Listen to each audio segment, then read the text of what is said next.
এত কিছুর পরেও কেন আমাদের সাথে এই প্রহসন?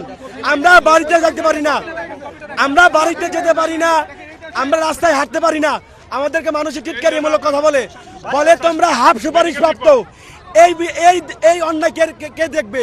আমার এক বোন, চট্টগ্রামের এক বোন গতকাল বাড়ি যাওয়ার পথে মারা গেছে, আজকে কয়েকজন অসুস্থ হয়েছে।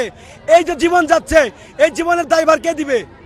এই জন্যই কি আমাদের এই জন্য কি ফ্যাসিস্ট সরকার আমরা পদত্যাগ করেছিলাম, আর একটা সরকার এরকম আমাদের সাথে কেন প্রহসন করলো? আমাদের যে প্রথম এবং দ্বিতীয় ধাপ, এটা কিন্তু অলরেডি চাকরি কিন্তু করতেছে, কিন্তু তৃতীয় ধাপে কেন এরকম হবে? কেন হবে? একই নিয়মে সার্কুলার, এটা হচ্ছে 2023 সালের সার্কুলার।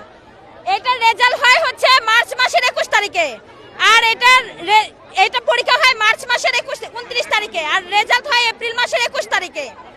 তাহলে এটার এই ভাইবা শুরু হয় এবং ভাইবা শেষ হয় 10 জুন। আমাদের 10 জুনে যদি ভাইবা শেষ হয়, 25 দিন আমাদের রেজাল্ট চলে আসে। যখন আমাদের রেজাল্ট আসবে তখনই বৈষম্য বিরোধী ছাত্র আন্দোলন হয়। বর্তমান অবস্থা কি ছিল? এখন আমাদের এইটাকে আমাদের জয়েনিং এর ডেট ছিল ডিসেম্বরের 5 তারিখে। জয়েনিং এর ডেট ঠিক আগের দিন, অনেকে নিয়োগপত্র পাইছে। জয়েনিং এর ঠিক আগের দিন আমাদের আটকে দিয়েছে। অনেকে নিয়োগপত্র পাইছে। কুমিল্লার অনেক জায়গায় নিয়োগপত্র পাইছে। কিন্তু এটা মেধা কোটা না, চাকরি ছেড়ে দিয়েছে। নিয়োগপত্র মেধা বুঝি না, সরকার আমাদের সুপারিশ করবে, আমাদের নিয়োগ দিতে হবে।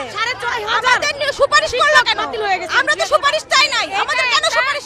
আমাদের একটাই দাবি প্রধান উপদেষ্টার কাছে, আমাদের 6531 জনকে অনতিবিলম্বে যেখানে আমাদের যোগদানপত্র দিয়েছিল সেখান থেকে আমরা আমাদের চাকরি ফিরিয়ে দিতে হবে।